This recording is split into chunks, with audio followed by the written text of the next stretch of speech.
sais comment faire rire une blonde un lundi matin? En lui racontant une histoire drôle le vendredi soir.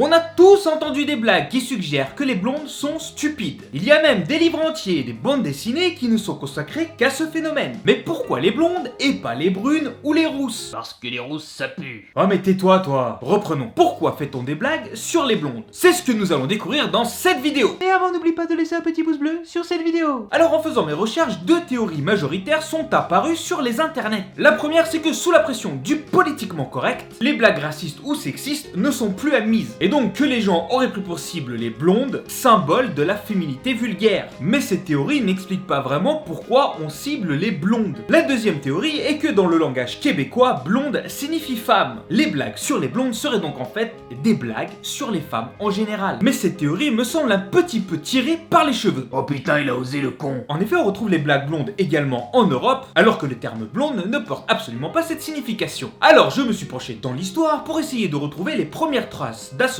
entre blonde et stupidité. Et la première obsession pour les blondes nous ramène directement en Grèce antique. Les dieux de l'Olympe, bien qu'originaires du bassin méditerranéen, cultivent l'image de la blondeur. Par exemple avec la chevelure d'Aphrodite qu'on tentait d'imiter grâce au safran, aux poudres, aux huiles et à la graisse de chèvre mêlée de cendres de hêtre. Néanmoins à cette époque, la blondeur est associée à l'érotisme et non à la stupidité. Au Moyen-Âge, le christianisme voit en toute femme blonde une femme malfaisante.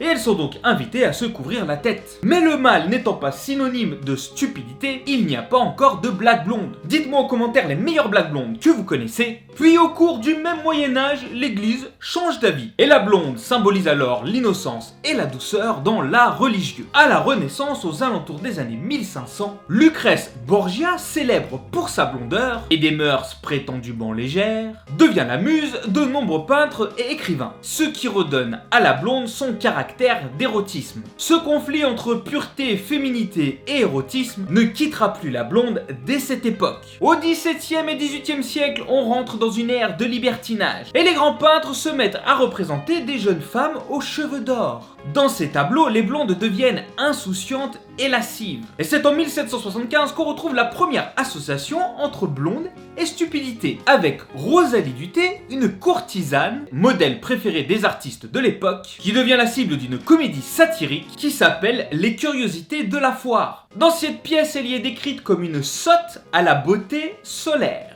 Pour la petite histoire, selon les témoignages d'époque, Rosalie Dutey était loin d'être une idiote. Mais elle feignait la bêtise et la candeur afin de charmer et d'obtenir des privilèges des hommes. Il n'empêche que la satire accentuera ce trait en associant sa blondeur et la stupidité. Des années 1910 aux années 50, Hollywood va industrialiser l'image de la blonde dans la société en jouant des multiples images de la blonde héritées au travers les siècles, que ce soit par la candeur de Shirley Temple aux pionnières des pin-up avec Jean Harlow et Mae West. Puis viendront les héroïnes d'Alfred Hitchcock qui tentera de sortir un petit peu de ce schéma en écrivant des personnages qui allient le lisse de l'extérieur au trouble de l'intérieur. Sans succès car le coup de massue viendra de Lorelei Lee, personnage inventé par Anita Loos en 1925 dans son roman Les hommes préfèrent les blondes. En 1953, Marilyn Monroe prend le rôle de cette blonde écervelée dans le film adapté du livre, et l'image de la blonde qui aime seulement s'amuser et qui n'est jamais sérieuse s'est profondément ancrée à ce moment-là dans les mentalités. Tous ces films l'ont d'ailleurs ensuite enfermé dans ce stéréotype. Le mal étant fait, les blagues sur les blondes sont maintenant le vecteur de ce stéréotype de blonde idiote. Comme vous pouvez le voir, il est toujours difficile de trouver un point de départ à un phénomène de société, puisque ces phénomènes ou ces stéréotypes arrivent toujours par une succession d'événements, que ce soit dans le temps ou concomitant, et comme la satire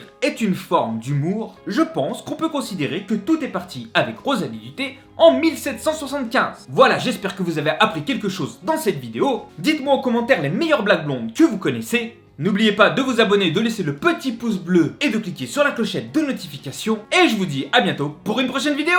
Tchuss! Abonne-toi, tu verras, on est bien sur cette chaîne.